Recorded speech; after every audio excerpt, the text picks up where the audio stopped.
Special guests are about to join us a little bit later in the day. And then finally, we think the slacker, Greg Kerr, who's got the easiest schedule of all of us, is going to show up to finally fill his chair. Stan, we've got a ton to go over here. But first, we talked about it last week, what goes into a Kern High School District weekend, all that goes into it. How about we start today's show by just getting a little 30-second snippet of your weekend? How'd it go? Sure, I thought it went great. We got to avoid the heat, and we might get to avoid it this week. I saw 3 football games in person and 1 online, so that was a good weekend for me. Nice. Trevor, I'm about to shoot off the gun and have you go, but your little helicopter view of what you did and how to go. Just happy to be back. It was great to be back in the community, going to different games. Like Stan, I went to 2 games. I saw a third one online, and it was just the reception and just being back out and just seeing the crowd, seeing the cheerleaders, seeing the bands, the players, the coaches. It was great. Second quarter brings in Shafter head coach Gerald Perucci, and Greg Kerr finally gets in the chair. Third quarter, Robert Riley, head football coach, Arvin High. Fourth quarter, we'll get ready for the weekend. Now it's the first quarter. We're going to rock and roll. We have a lot to cover. It's going to be quick. Stan, jump in whenever, however, whenever you want, wherever. But we're going to open things up and get rolling. Trevor, off you go. All right. We're going to start off with the game recap. First game, Stockdale 13-0 over North. Deron Mackey, in his second year at Stockdale, gets a win against Adam Levinson in his first year as a head coach at North. Devontae Oates, 7-12, 74 yards, also rushed for 81 yards for the Mustangs. Isaiah Sumlin led Stockdale with 9 tackles and interception. Coming up this weekend, Stockdale at home on Friday versus Highland, and then North is at Atascadero on Friday. Had a longtime local photographer working that game, and he said both teams look better. They look good, Stan. Yeah, they did. I thought that Stockdale's quarterback started kind of looking pretty good about the third quarter. Athletic. Northside did a great job controlling the ball and running the clock. I thought Adam did a great job for his first game out. The South High Spartans. Hey, I saved $1. Didn't go in the kitty for calling them their old mascot name. The Spartans, Ridgeview. So that was a Thursday night game. I was at this game, 21-0 South over Ridgeview. Marvin Parr, 11 carries, 100 yards, including a 67-yard scamper right up the middle that broke up the 0-0 tie with 28 seconds left. Daniel Gonzalez with a long fumble recovery to seal it to make it 21-0 late in the game this week. South is at Independence on Friday night, and then Ridgeview is over up the road at Wasco on Friday night. Shafter. You know what? We're going to talk to Coach Perucci about it. Who? We're going to get a feel for it, but you give us your take on that game, Trevor. With the coach right here. It better be good. Congratulations, Coach Gerald Perucci, longtime head coach in town. Win number 100 under his belt. Finally gets it after waiting 9 months to get it. Wow. So here he is, Ezekiel Osborne, 8 of 11, 108 yards, touchdown. Chris Espinoza rushed 23 times for 119 yards, 2 touchdowns, so a ground and pound that night against the Monarchs. Marion Sloan, 2 catches, 72 yards, and also had 9 tackles. And they will be at home against Arvin on Thursday. Funny how we have the two of you on, and we're previewing that game. Stan, working very closely with Coach Perucci. Coach Perucci has his own live streaming staff. We have our live streaming staff. It's going to be a fun Thursday night up there, Stan. Yep, going to be a showdown. By the way, I'll let you tell the entire world what your record was and your predictions last week. Nice job. You did a good job. But coming up right now, Delano High at Miramonte. Old school Delano High School. Old school versus medium new school Miramonte. Yep. The Tigers took care of the Lions here. It was a tough one for Miramonte. 40-0 win for Delano. Miramonte heads way up the road to Oakhurst to play Yosemite on the road on Friday night. How about this? Big win for Liberty. Mm-hmm. That's a big win. I was calling that East Highland game, and I kept looking at the scores run down, keep coming. They got the win. Yeah, and, they overcame 2 turnovers that turned into touchdowns for Highland early on. It was a 14-0 deficit for the Patriots, but they came back. Clay Turk with 2 long passes to Brott Wattenberger and Davion Day that set up 2 touchdowns. Jalen Murphy rushed twice, and then Wade Brogdon came in the Wildcat and got that big old frame of his into the end zone for the 19-14 win. So congratulations to Richie Boland, his first win for the Liberty Patriots. They are on the road in a game that I will be at Thursday night against Clovis West at Buchanan. That's a 7 o'clock kickoff on Thursday night for the Patriots on the road. Big sigh of relief for Coach Boland. Gets a W. Yeah, I was worried when I saw the score early on. I'm really happy for him. Yep. Next one, Oakland came all the way down from the Bay Area to play Kern Valley and came away with the victory over the Bronx, 20-14. Kern Valley is in Reedley at Emmanuel on Friday night. My man, that's a big win when you travel that far, 6 hours, up and down that windy road, hop out, put the cleats on, and get the win. Congratulations on that one to Very that much team. so. Independence Falcons, you were there. You were at this game. Yeah. Coach Gola gets a W again in the Kern High School District. Yeah, they went out to the coast, played Pioneer Valley and Santa Maria. Pioneer Valley, smart, second play of the game. They went for a halfback pass. It was a duck, but the receiver got right behind Independence's defense. Gola said afterwards, kudos to them for calling that up because we had no idea it was coming. And then 3 plays later, Gunter Gola, his son, the starting quarterback, the junior, punches it in from the 6-yard line, and they never trailed again in that game. 35-14 victory for Independence. Gola, 15-20, 162 yards, ran one in, threw for one. Ricky Johnson, 117 total yards of offense, or a 29-yard rushing TG. And Angel Corona with an 81-yard punt return. Huge game for them. And then this Friday, they will be at South. Stan, you and I were at the East Highland game. I saw you down there for a while. Highland took care of business. Trevor, your notes on this game. We had game of the week, called it, saw it, all Highland all night. Very, very impressed with sophomore quarterback Preston Mendez. 13-16, 235 yards, 5 passing touchdowns, and rushed for another 2.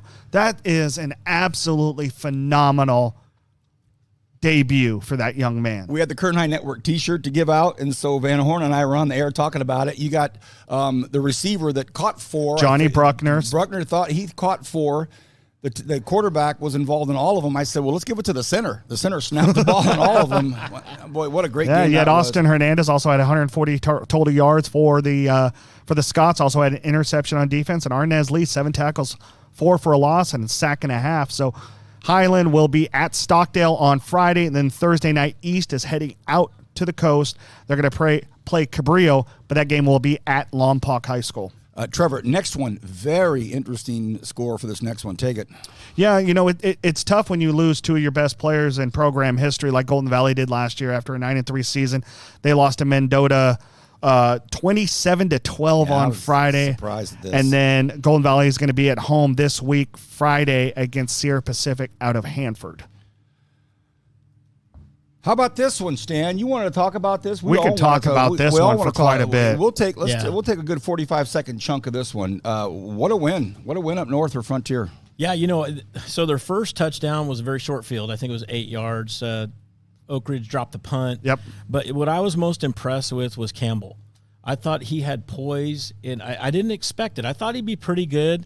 He exceeded my expectations. He threw some nice passes in this game, and I think I texted one of you and said, check this guy out. See, I would have given the game ball to the front 6 for the Titans because they just demolished that offensive line for a very good Oak Ridge team that played for the Sac Joaquin Section Division I championship last season.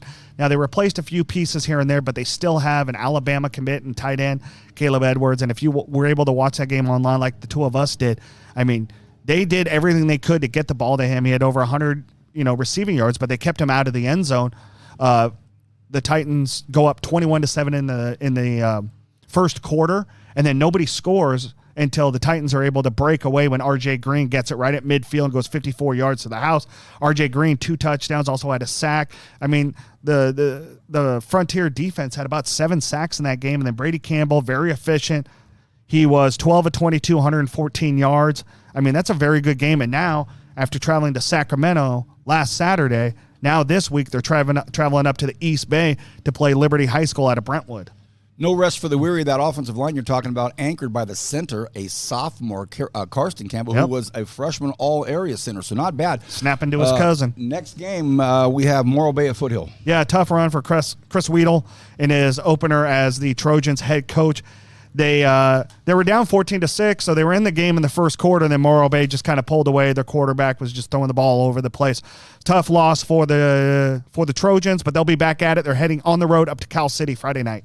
Next game, my phone started vibrating off of the counter in the kitchen top. It was shaking and going to Ross, and one of the texts was coming through from the boss man, Del Oro. Yeah, Stan, what do you think? What a great day for them. That was a super win. when you think about it, this is the first senior class they've had on campus. They went 0-10 last year in their first season on varsity. They got shut out 7 times last year. They lost to Chavez 56-6 last season. And they come back down 23-3, and they reel it off, and they beat them. Or was it 23-8? Sorry, it was 23-8 at one point. Reeled off 20 unanswered, the Suns did, for their first win. So congratulations to Pete Hernandez and his staff and that entire team. And now they take on a Taft team at home on Friday night who lost to Emmanuel 42-0. Yeah. Could we see the Suns have a win streak? Dare I say it? Angel of Death, right, Stan? But we'll talk about that on Friday during the show. Dare I take us to the next game where an absolute staple. He's on probably a lot of record books and all the walls in that high school, all through the trophy cases. Well, we wouldn't have known it if he didn't send us the pictures. I told him I love it. Send it to me. Stan sends me the record books. He's we know that. Hall of Fame quarterback. But Centennial went up and took care of business. Wasn't a walk in the park against Redwood, but they got the win. And they had a great game. And, I took them. I will say that. I did take Centennial. That is true. Let's hear it. So did I. Let's hear the numbers, So did I. Jet Santiago, the junior in his first year as the starting quarterback, 8 of 13, 212 yards passing, 2 touchdowns, also rushed 15 times for 75 yards, 2 more touchdowns. Caden Howard was his top target, 4 catches, 163 yards, 2 touchdowns, 2 interceptions, even one at the goal line by Carson Eldridge. Great game, great win for Richard Sterrett and the Golden Hawks, and they will be on the road out at Moore Park on Friday night. So that's another big test on the road for the Golden Hawks. All right, next game, an eye-popping number came up on the screen with this one, and it's not the rivalry of old. It's not the BHS Edison rivalry of old that it used to be. And there's more on the week that's going to come with Bakersfield High School, but 55-0. 54-0 it was. I'm sorry. It was 54-0. Not only did Bryson Abbott, the all-area running back, I apologize, that's my fault, sorry, goes 13 rushes, 146 yards, scores 4 times. But how about new starting quarterback Elijah Cavallos? 10 of 11, 179 yards, 2 touchdowns, getting the ball out to his speedy playmakers, and the Drillers did the job, 54-0 over Edison. They will play another Fresno team on Friday at home at Griffith Field against Garza, who we're not sure what we're going to see out of Garza Friday night because of what happened. Because there was a fight at the end of the game. It canceled the end of the game against Central. They had 2 starters down, so it'll be very interesting to see what happens. More on that in a second. Final game. Well, God's Country did not come through. The Bears did not handle it, but tough one against Lindsay, Trevor. Yeah, Arvin lost 35-14 after a really good season for the Bears last year. Xavier Brooks did have 3 catches, 101 yards, and caught both touchdown passes from Andrew Rosales in the loss. They will be on the road Thursday at Shafter, which we'll have right here on the Kern High Network. Got it done right on time. My schedule says 2:15, Greg Kerr and Gerald Perucci. Guess what? It's 2:13.5. We're going to take our first break. We'll get into the second quarter. You're watching In the Huddle right after this. Valley Strong's youth accounts help kids practice earning and spending in the real world. So, my rate for dishes is going up with inflation. Oh, is it? Blame the economy. Because when we plant financial literacy young, it grows the rest of their lives. Valley Strong's youth accounts teach kids how to save and earn interest on their hard-earned money. Hey! You should be earning interest on your savings. Make the money work for you. Because when we plant financial literacy young, it grows the rest of their lives. Welcome back to In the Huddle. Wow, the power's emanating from this set. You can just feel it. It's not the sun. It's like, yes, Trevor? You and I should just go. Well, we could leave the set and this thing would roll right along. We've got a very special guest here, but we also have our partner who we've been, he's got a busy schedule. The show's back on. He's back. It's rolling. So we have the final piece of our puzzle. The show has always been Stan, Trevor, myself, and Greg. Greg finally rolling in here after getting all of his fall sports going. Before we get to our special guest, Greg, good to see you. I know you got a lot of work you've done to get your television and radio life started. How's things? Doing all right, doing okay. I was just talking to somebody in regard to, I don't know if I've ever experienced better football weather in August in my life. Oh my gosh. And that was the high point of Friday, other than obviously teams that won. Just the weather at Liberty, the game I was at on Friday, was like Pismo. And I was just going, this is so nice. Can we do this again? Well, of course, I know that's not going to happen this week. Well, I'll tell you this, Friday night when I was out in Santa Maria, it was actually cold. I put 2 layers on, and I could still probably put a third one on. We have the Dean of Local Sports and Greg Kerr. We have Trevor, long time high school sports coverage. I'm going to kind of stay out of this, really honestly, and just kind of keep a watch on our time. So we take a break. Robert Riley, head coach from Arvin High, is waiting in the wings. So I'm going to kind of just back away. If I feel like I want to pepper something with Coach Perucci, let's do it. But I'd like for you to introduce our head coach that's here for the first segment in the second quarter, Gerald Perucci. Trevor. I'm going to tell you the first time that I ever heard the name Gerald Perucci, and it was 11 years ago. I was still up in Sacramento. It was just months before I took the job here in Bakersfield. And I was supposed to go down to Carson, California to cover 2 state championship games. And then I got stuck on the 110 for 3 hours.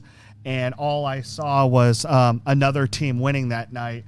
But that was the first time that I ever knew a Gerald Perucci. And then we got to know each other very well a few months later when I got into town.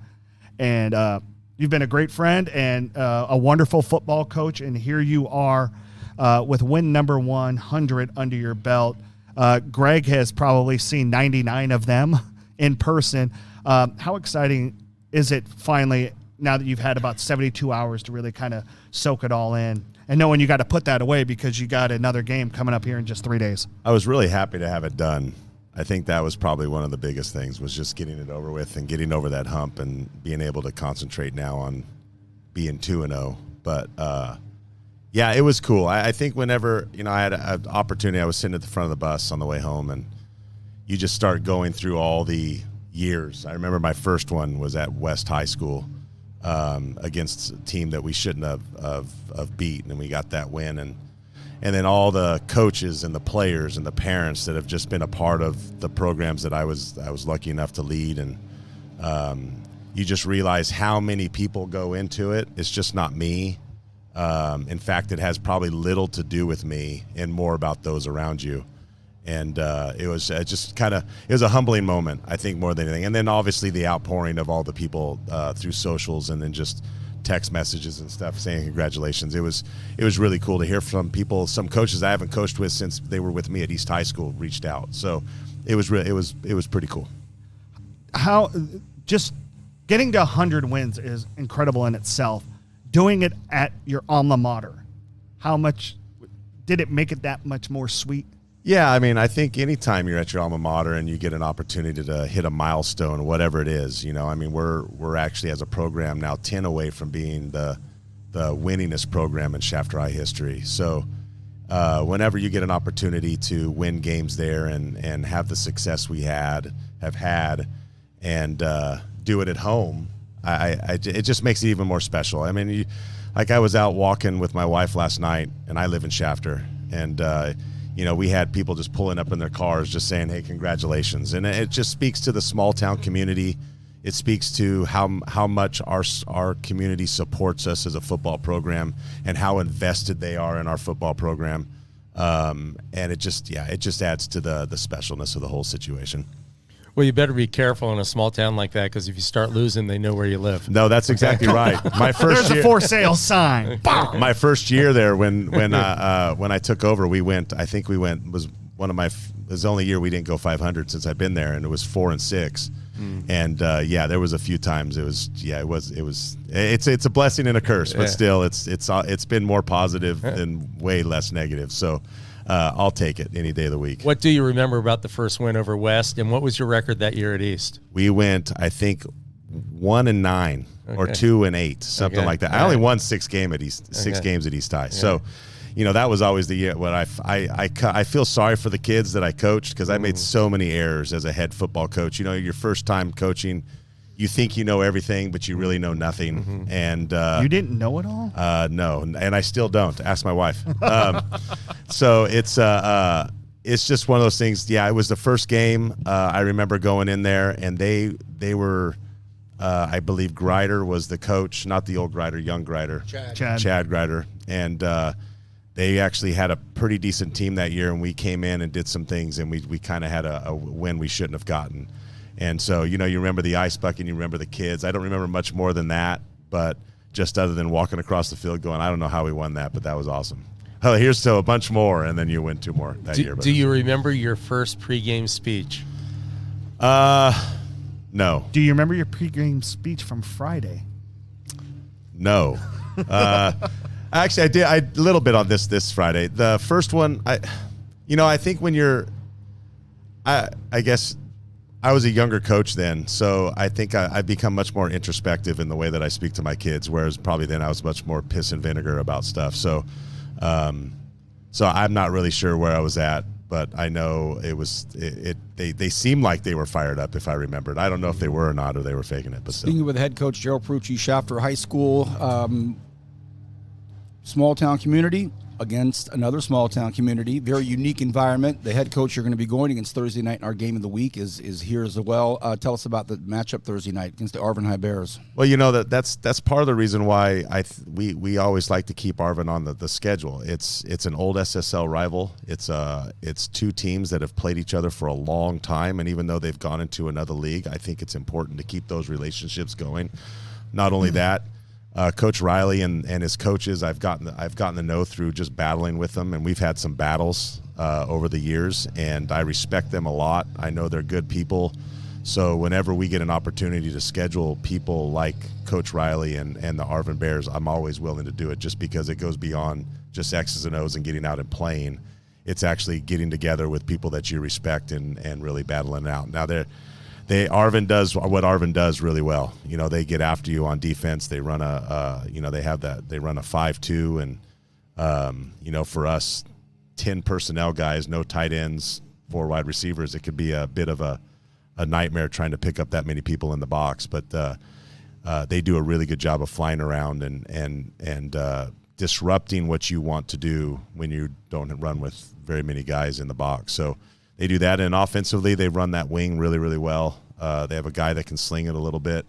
They lost Jack last year, which was one of their big receivers, but I think they have a couple kids that may not give them the same output that Jack did individually, but I think they could give him, as a combined group, be able to pick up the slack. So they're a different style monster than what we see, but I also like them because they're the type of defense and offense that we're going to see when we go into our SSL play. So it actually prepares us for a really run-heavy team that'll sling it on you if you give them the opportunities, and hurt you if you're not disciplined in your defensive strategies. Fellas, got a couple more minutes. Shoot. Yeah, let's talk about the generals this year. Obviously, you bring back Ezekiel Osborne, you bring back Marion Sloan, Chris Espinoza at running back. Kind of give us a 30-second, 30,000-foot view, if you would, Coach. Well, this year has been interesting, and I think last week was a primary example. The last 2 years, say what you want about Easy. Easy has been able to kind of play behind. We had a really, really good offensive line last year and a really impressive run game. So I think and then his freshman year, nobody knew who he was. This year, for the first time, the person they put on the top of the board is stop Ezekiel Osborne and Marion. And so on Friday, that's exactly what Exeter did. They came out, they dropped 7 and 8 at times. So that's why Easy struggled a little bit on Friday, but we've really identified the issues that we've had, and he had some opportunities to have some big plays, but made some errors. But he's the type of kid who was, I meet with him every Sunday, and we go over our game plan and watch film from the Friday, and we had a good opportunity to talk, and he was in a very good place, which usually after a kid who's had a lot of success has a game like he had, usually they're a little bit down, but I think he was very humble and ready to work to put in the time. But that's the type of kid he is. And then you have Chris in the offensive line Chris loves punishing people. I mean, the kid's 220 pounds and squats like 405, and he's not a guy that's going to round around somebody. The offensive line love blocking for him because they know he's going to punish people at the second level. He's not looking to juke somebody out. He's looking to go over them. So that group, I think, I was most impressed with on Friday because we threw some things at him. We have a young group at the offensive line, not necessarily young in age, but young in experience. And we threw some adjustments at them late in the third quarter that we hadn't practiced all week, and they picked them up great and actually allowed us to have some success against them later in that quarter. Thank you, Coach. Greg, you didn't know we were doing this outside. Now with the lawnmower and the truck pulling up on the side, you do. I'll let you close it out with Coach. Hey, real quick, I know it's early into this season, and if there's one thing the media can do is beat a dead horse. 2 years ago, the Orland game and all that went with it. Last year with the call against Torres. Can you speak to the character of the kids that are still in the program, how they handled two really tough endings to seasons as they approach this year? Well, I think the biggest thing that they did, and it was two different reactions, and I think a lot of how I handled it helped out in both. The first time, how'd you handle the first one? It was I wrote a very strong opinionated email. No, by the way, Trevor and I are winking at each other because only the dean of local sports can ask the question. He and I didn't bring it up. The dean can do it, so we keep So it. I think the first one they were truly upset about. I think and rightly so. I think they felt like they had done everything they could, and the powers that be didn't give them, I think, the fair shot because of the inadequacies or the inequality in the way that they handled lower levels versus upper levels. And even though we lost, they did take a good. If it never happens again to another school, then it was worth it. Now it still stinks that we had to go through it. But that's the thing you did. And I don't mean to interrupt you, but you did make a change at the state level by the way that you approached it, whether good, bad, or indifferent, however somebody wants to view the lens. You made the change, and now all the state championship games are at neutral sites. Wow. So you did it. Yeah, and it was a win. And then this year, I think the kids felt they weren't happy, but I came at it a little different too.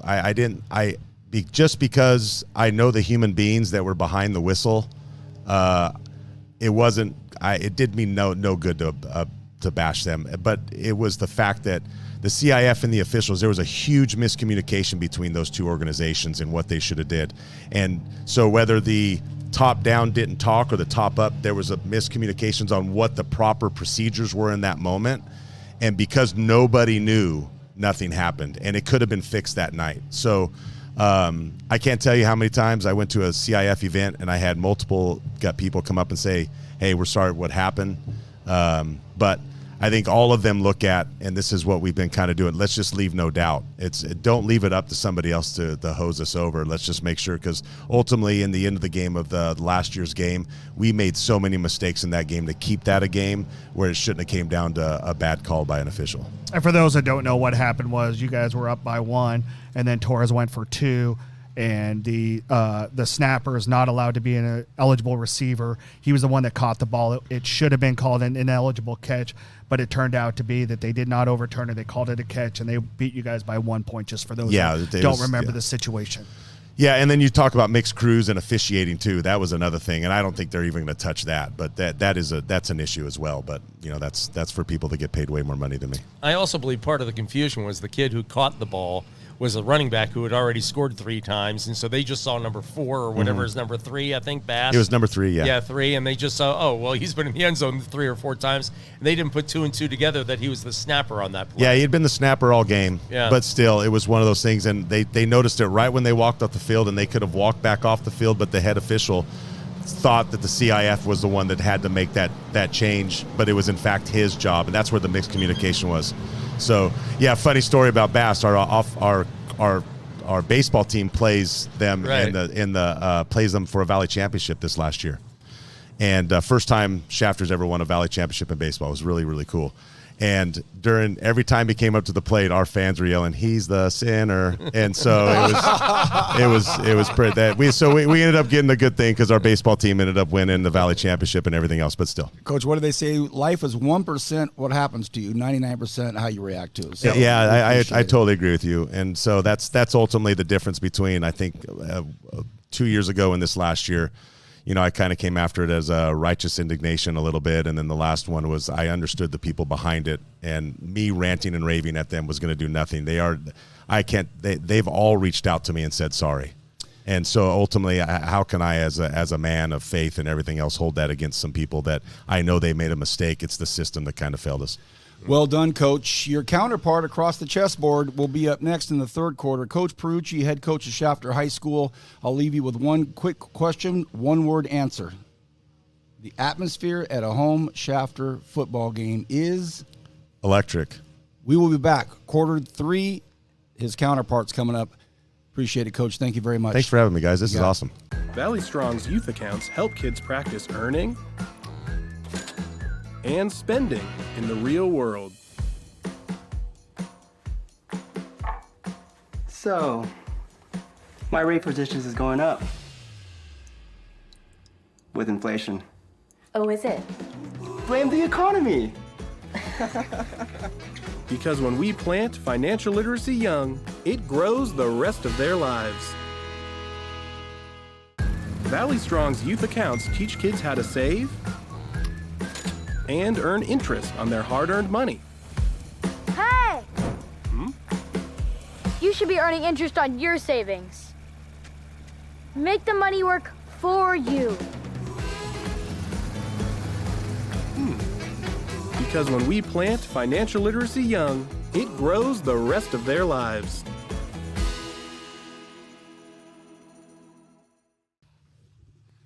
Welcome back to the third quarter. We're in the huddle. I'm Vance Palm. Greg Kerr, Trevor Horn is over there. And now, after hearing from Coach Perucci, who's going to be hosting our Thursday night game of the week up in Shafter, the squad that's going to make the run from God's Country up 90. Let me tell you exactly how they'll leave God's Country. They'll go up. I can tell you how the next 15 minutes are going to go. What's your name again? They'll go up. They'll take a right and go down Comanche. Then they'll get on 58. Then they'll groove on to 99 all the way up. They're going to leave God's Country and go up to a nice little town called Shafter. Coach Riley, great to have you with us. Interesting stuff. I'll start it and let the two guys go. You're hearing the coach you're going to go against talk about your team. Tell us about your team. Give us a snapshot of your squad this year. Well, you know, we didn't get started like we wanted to get started last week, and I think a lot of that has to do with we got some young guys up front, so they're adjusting to the speed of varsity football, and one of them has never even played football before, so sometimes at Arvin you get that, and so we're adjusting to that speed, and I think that once we looked at the game film, we saw some good, some bad, and some ugly. And, some of the good was we were flying around on defense, and we were in that game. It was 7-7 at halftime. So our defense played well and kept us in it. Some of the bad was we missed some key assignments up front, and we didn't protect our quarterback. And so those are things we need to address this week, and I'm going to meet with our guys right after school today, and hopefully we could get some of those things fixed up because, this is a big task in front of us. We're playing one of the best teams, probably in the county, and, they have one of the best coaches. Congratulations, Coach, on that 100th win. When you play a team like Shafter and what we've seen them do offensively the last couple of years, it can give you nightmares, but it also can make you better. How do you approach this? You've played them close before when they've been loaded. Your thoughts on taking on that offense? Well, there's definitely levels to it, and we got to not shy away from that. And I think the biggest concern I have is us putting 4 quarters together. And, there's some things that we can't control, and I tell my guys that all the time. You can't control those genetics that mommy and daddy give you, but the one thing you can control is your work ethic. And so, we want to be there in the fourth quarter and be competitive and put together a game for 4 quarters. And, taking on a team like that, it's a tough task. The kids understand how good they are, and they know what they're up against. But we've been there before, and over the past 4 years, we've got into some battles with them. Last year they got the upper hand on us and really took it to us. And so, the year before that, though, it came down to a 2-point conversion. And so, there's things we can do to try to slow the pace down. But if you look at their roster, they are loaded. It's not just they got 3 really good pass catchers, but they're also tough up front. And you could tell that Coach has got them working hard and putting the time in the weight room and in the off season. And we got our hands full this Friday. Let me see if I can pose this question properly. Within the Kern High School District, there's only 3 schools that are one town, one school, and you guys are one of them. Shafter's a second, and then Kern Valley is the third. With everybody else kind of being in neighborhoods within the city of Bakersfield.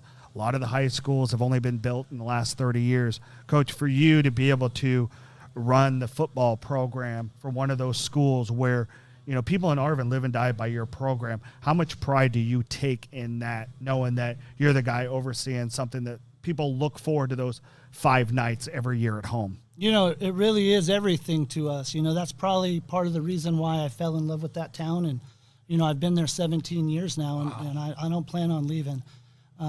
They take a lot of pride in being part of that program. We were just talking about how many transfers that we've had over the district, and they've were showing the pictures of where everybody went. And we don't get that at Arvin. These kids start early on and start playing Grizzly football together, and 10, 12 years later, they're still playing. So we talk about all the time, like I remember when you guys were out there watching varsity practice, and it was kind of a big deal for them to put on that Arvin red and be a part of it. And there's no place else I would rather be. You've sort of brought in the last couple of years, maybe, working with the talent you have, this thing called the forward pass to Arvin. What about that in regard to how you guys attack these days? Well, it didn't pay off for us too much last week. We threw 4 picks. Yeah. And so they could want to run me out of town just as fast sometimes with that. But we definitely had some talent last year. We got 3 guys that are playing trying to get playing time at Bakersfield College, which hasn't happened in a long time. Right. In Arvin.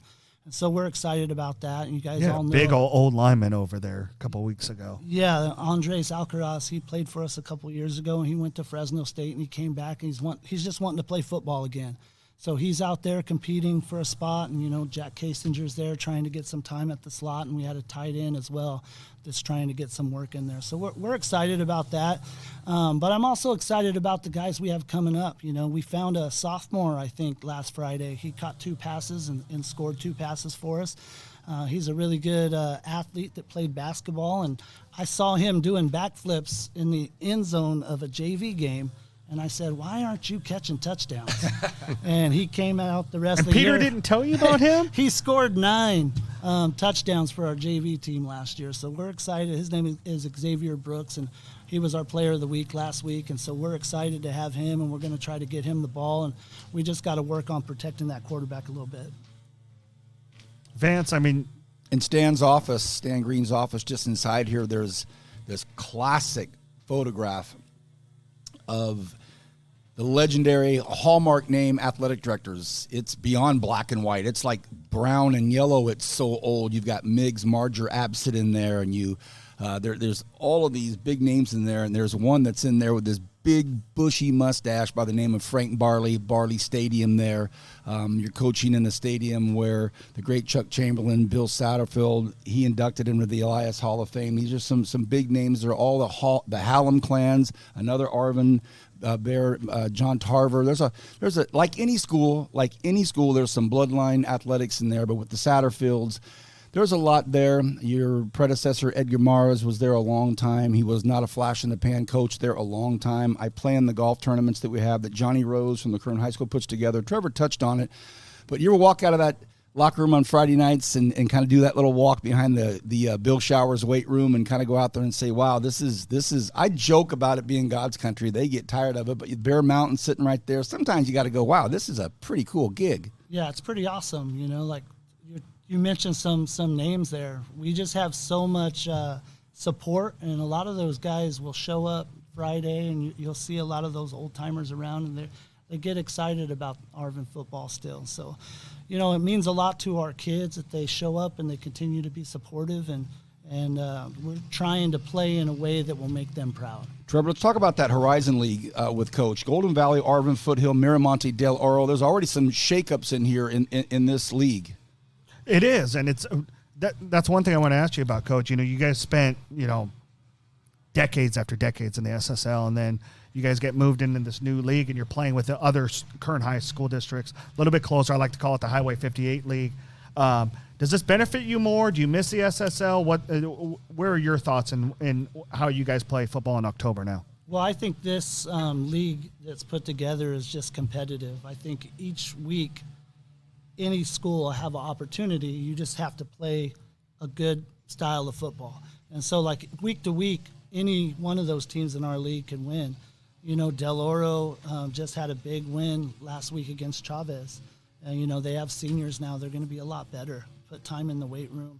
And, you know, everybody's chasing Golden Valley. You know, they're still reign supreme in our league. But, you know, I think that it's really competitive. And they had a tough loss. Yeah. Against a very good Mendota team. But how much different do you think it is? You know, when you were in the SSL in October, you're always playing against other towns. Now, you know, you're playing against a Miramonte that you share kids from Lamont with. You share kids from Lamont with Del Oro. How much different is this? And is it better because there's a little bit more rivalry within the neighborhoods? Yeah, the kids really do know each other. They grew up together. A lot of those kids play in our Grizzly program. And so, you know, they're right there in Lamont. And, yeah, the kids, it's definitely a big-time rivalry each and every week, and it's a game that we really think that we have a chance to be in each and every week. And so I think that's important for our kids, and it's important for these other schools as well. And so there's levels to this stuff. You know, I was watching the Kern High Network. We have all the archives, and when I first got started, my first year coaching, I was at Stockdale High School way back in 2002. And my first game was against the Drillers. And we had a young running back, Francis Ojuku, who ended up taking over that game. Oh, yeah. And to beat the Drillers back then was a big deal. And so even though there's levels to it, I find myself, you know, at Arvin feeling the same way and being just as inspired to work hard because, you know, each and every week you're trying to go out there and compete against these schools. So, Greg, I'll let you close it out with the head coach here for the Bears. It's something you addressed a little bit, but I like the footprint that the Horizon League has, the east side of town, and everybody's sort of the same, you know, profile, if you will. How do you feel about that? Yeah, we already said that all the games are going to be competitive, and we know that, but I just think it also, you know, I'll give a perfect example. I think Norm Brown was very transparent when he said we don't belong in the SSL. We're getting our butts kicked a lot, you know, and he stepped out and they're independent right now. Ed McFarland, yeah. Ed McFarland, what did it say? Anyway, but Norm Brown was transparent about that, Ed McFarland. And I think any team, any program, any coach wants to at least look his players in the eyes and say, we can win this thing. And I think everybody can say that in your league. well, for sure. That's why I think it's really good for us. I mean, if you look at the SSL, that league is tough. Might be one of the toughest in town. Some of those schools, they could come to Bakersfield anytime and put it on you. Mm-hmm. My son played for the Centennial team that lost to Wasco. And, you know. That was a crazy game, by the way, but go ahead. What happened last year with some of the, you know, Shafter, what they were doing, and even, you know, Tehachapi coming to town. Those small schools are narrowing the gap. Well, and Wasco was the one team to play for a state championship out of Kern County last year. They put it together. Yeah. So the SSL is no joke, and you know, I'm glad we are where we are right now. Not to saying in the future that might ever change, but you know, where we're at right now, I think the leagues are real competitive, and we're excited about it. So. Coach, thanks for being in the huddle. We appreciate it. Driving all the way out from the Garden in the sun. We know you're going to head back and get ready for the big game. We look forward to having that game as our Kern High Network game of the week on Thursday night. Coach Robert Riley, thank you so much. Go Bears. We'll be back in the fourth quarter in the huddle. Valley Strong's youth accounts help kids practice earning and spending in the real world. So, my rate for dishes is going up with inflation. Oh, is it? Blame the economy. Because when we plant financial literacy young, it grows the rest of their lives. Valley Strong's youth accounts teach kids how to save and earn interest on their hard-earned money. Hey! You should be earning interest on your savings. Make the money work for you. Because when we plant financial literacy young, it grows the rest of their lives.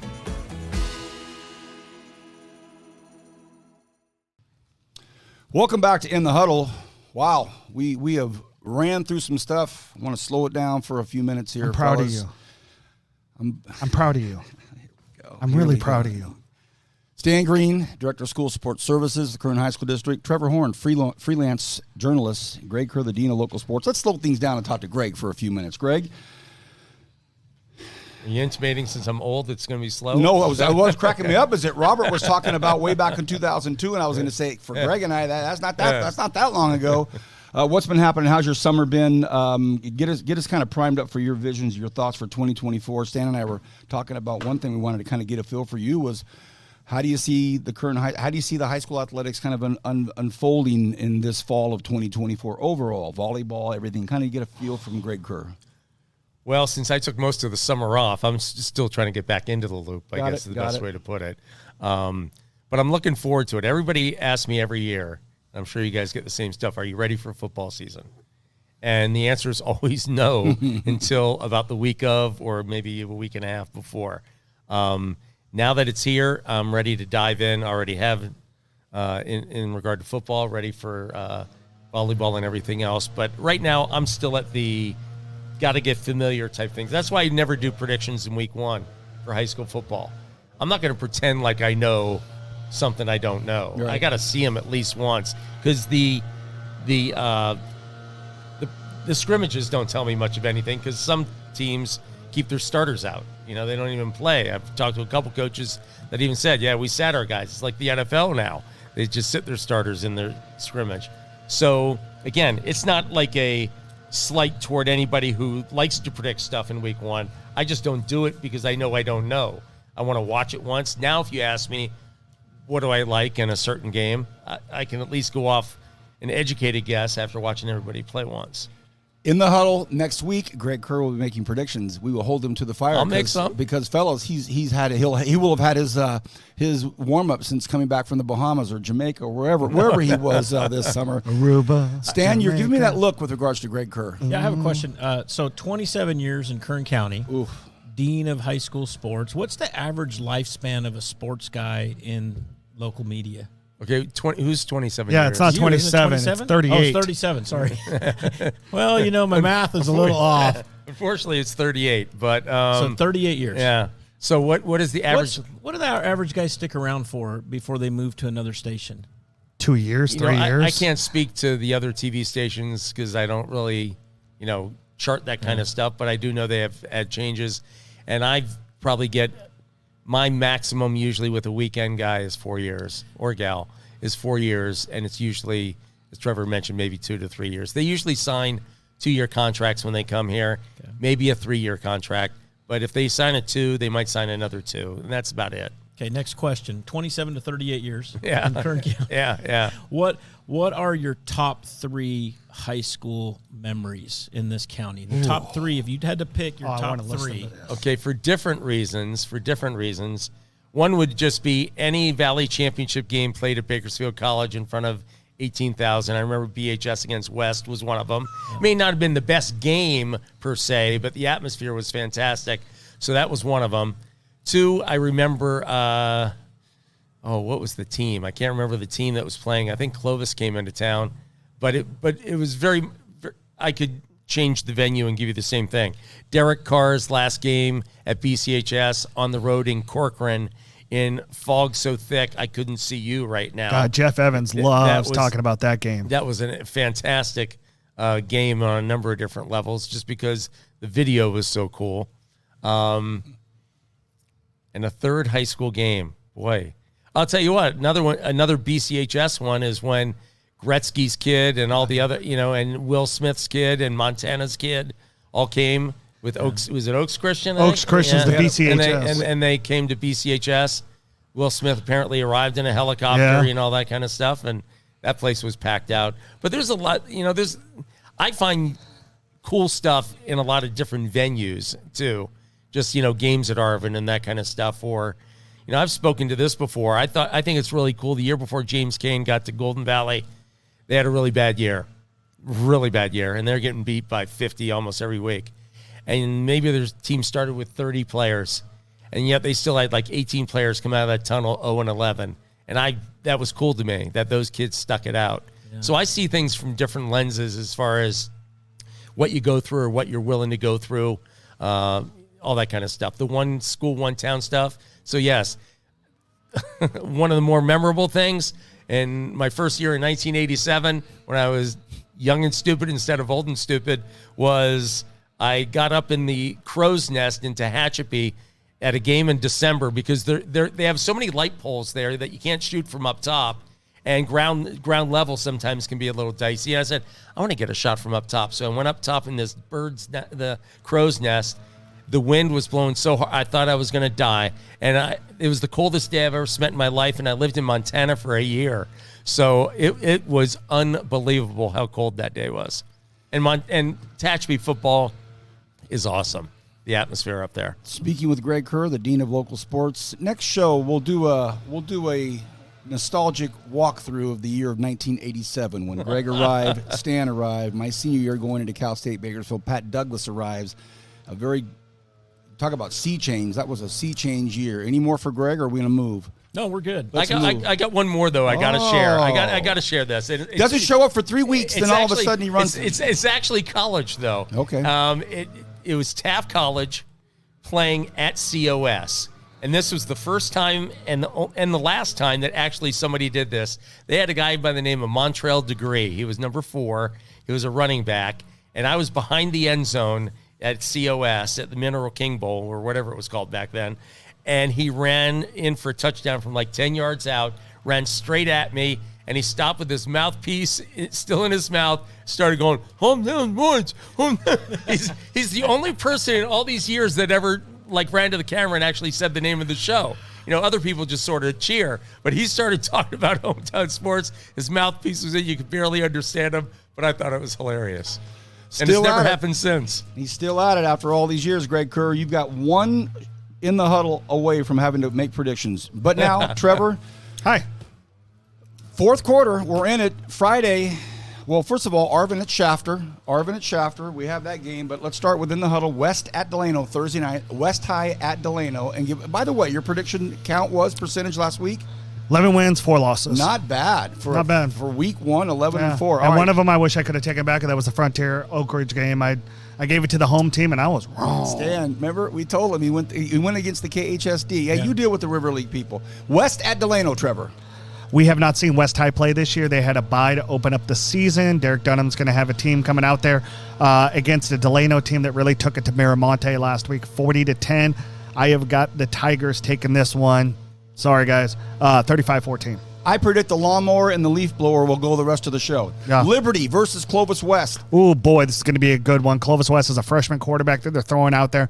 He looks really skilled, throws a nice ball. But Liberty, man, I think they showed that their defense could really come to play because I think that Highland team was I think we're going to see that Highland team put up a lot of points this year up in Palmdale. But I think that Liberty's going to go up there. They're going to play at Veterans Memorial, and they're going to win 28-24. I am going to ask you about Shafter Arvin here in a minute, Greg. Arvin at Shafter. Oh, did you have something on the Liberty game or no? Nope. Arvin at Shafter. Both of you cats. So we got this game live with the broadcast crew. Vance will be on the call with Doug Thompson on Thursday night, live right here on the Kern High Network. Arvin obviously had a tough loss. Shafter had a very tight win. I've got the Generals winning this one 35-21. Stan? Yeah, I agree. Shafter. Greg? I think Shafter will win this one as well. We have a prediction from Mr. Kerr on his first show. All right, now, this last slide we have for you, we're going to be at Bakersfield High School, not just for the Kern High Network game of the week, but also we're working on a project to be there on campus on Friday. Stan, any more developments with that? I'm fired up, man. Talk to us. We're going to be on the campus of BHS on Friday at lunchtime for their second lunch from 12:30, 12:45-ish until 1:30. We get a special guest, Steve Wofford, going to be a guest picker. Nice. And Kenny Calvin.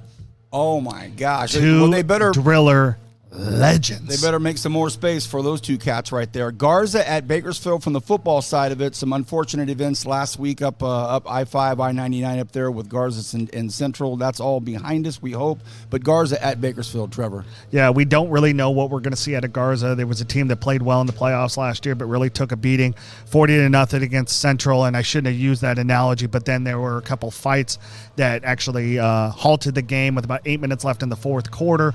There was a helmet swung. There was another player from Garza that apparently took a swing at a Central coach. This is not good. I know that the Central section is probably going to make the decisions, and the Central Unified School District to make the decisions today. So we probably will see a very thin Garza team coming to Griffith Field on Friday night. I've got this one another blowout, 49-0 Drillers. Stan, I heard great things about the Drillers, and I want to get Greg's opinion too. But I'm hearing some good things about BHS. I told you last week. I haven't heard this much about them in several years. I think they're for real this year. Greg, Cavazos was 10 of 11. He looked really good. Rashawn Sheehy told me a tight end ran the wrong route on the one incompletion. And I would say this about Garza. They got thumped by Central. I'm figuring if you take a few players off the field, they're not going to get any better. So I think it's going to be BHS all the way in this one. Yep. We want to thank our director Alex for being out here, being ready. There's a lot that goes into this show, a ton that goes into getting us prepared for all of this in the huddle. Thank you, Alex. Greg, boy, does it feel good to have you here. Looking forward to a really fun time of having the Dean of Local Sports. Thank you, brother. I know you're hustling. I'll get all here over when I town. can. You were hustling. Well, second quarter, is the Greg Kerr time. First quarter, we'll make it without you. But I'm still stretching in the first quarter. Hey, we saw it pull up, and I said, okay, we can go to break. Greg is here. Okay. Great to see you. Stan, any final words to get ready for the upcoming week? Nope, looking forward to week 2 and low temperatures. Right, Greg? That'd be nice. Trevor, closing chapter for you. Great first week. Excited about the second week. Nice to see a lot of other stuff going on. I know that Frontier had a great tournament for water polo over the weekend at the pool. South High had their kickoff classic with Garces beating Ridgeview in the finals, and then there was a SWYL or the SYL versus the track tennis over the weekend. We'll get it all going again this week too. Thursday night, game of the week will be at Shafter and then Garza at BHS.